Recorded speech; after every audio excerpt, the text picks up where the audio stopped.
भगवत गीता में Apple born वालों के लिए क्या गाइडेंस है, हेल्थ गाइडेंस आपके लिए मैं देख रही हूँ। प्लीज मेरा चैनल सब्सक्राइब करना ना भूलें और एटलीस्ट भगवत गीता के जो शॉर्ट्स में मैं ये वीडियोस अपलोड कर रही हूँ आप इसे जरूर लोगों तक पहुंचाइए। अ, देखते हैं एप्पल बॉर्न वालों के लिए भगवत गीता में क्या गाइडेंस है। Apple born health guidance Bhagavad Gita. अक्षरं ब्रह्म परम श्री भगवान उवाच अक्षरं ब्रह्म परम स्वभावो अध्यात्म उच्यते भूते भूवोत्थ भव करो विसर्गः कर्म संगीतः। भगवान ने कहा, अविनाशी और दिव्य जीव ब्रह्म कहलाता है और उसका नित्य स्वभाव अध्यात्म और या आत्मा कहलाता है। जीवों के भौतिक शरीर से संबंधित गतिविधियां कर्म या सकाम कर्म कहलाती हैं।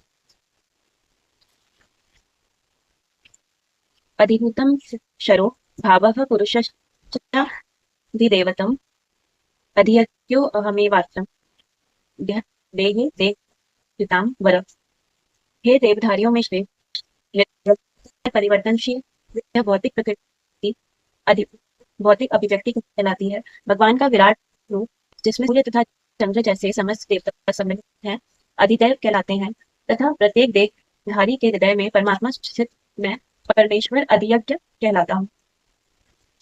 देखिए आपकी टैरो रीडिंग में ये गाइडेंस था आपके लिए कि जो इस टाइम पे हेल्थ इंप्रूवमेंट है, सेल्फ कॉन्फिडेंस आपके अंदर आया है अपने जो हेल्थ आपने मैनिफेस्ट की है उसके रिपोर्ट में, उसको लेकर आप थोड़ा सा अपने आप को हम्बल बनाइए, इगोइस्टिक ना हो जाइए, होने से बचें और अपने पास्ट से बाहर निकलें। और इसी तरह से भगवत गीता में इसको इस प्रोसेस को और बेहतर आप समझ सकें, आपकी हेल्थ की प्रोसेस को और इन चीजों को, इसके लिए गाइडेंस है कैसे आप इगोइस्टिक होने से बचेंगे। इसके लिए आपके लिए गाइडेंस आया है कि हम सब जो जीव है हमारे भीतर परमात्मा का अंश है, उसी के कारण ये शरीर जीवन और मृत्यु का भेद कर पाता है। हम मृत शरीर में भी वो शरीर सेम रहता है पर उसमें जान नहीं रहती, वो जीवन नहीं रहता, वो चैतन्य नहीं रहता जो ब्रह्म भगवान कह रहे हैं हम सब में होता है। तो जब फॉरगिव करने की बात है किसी को तो आप उस चैतन्य को ध्यान में रखकर किसी इंसान को फॉरगिव करना शायद इजी होगा आपके लिए।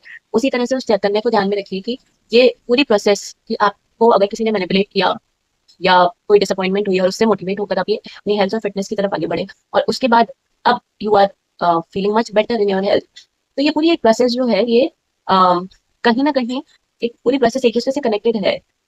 वो डिसअपॉइंटमेंट कहीं ना कहीं आपके लिए बहुत अच्छा रिवॉर्ड भी लेकर आया है और तो उस रिवॉर्ड को एक्सेप्ट करके अगर आप पास्ट को छोड़कर आगे बढ़ सकें, अम, उसके अलावा कर्म और सकाम कर्म आप अपने हेल्थ के लिए जो कर रहे हैं उससे अब गीता में आपके लिए ये भी गाइडेंस है, सिर्फ कर्म तक सीमित न रखकर सकाम कर्म पर चले जाइए। तो अब आपका जो बॉडी है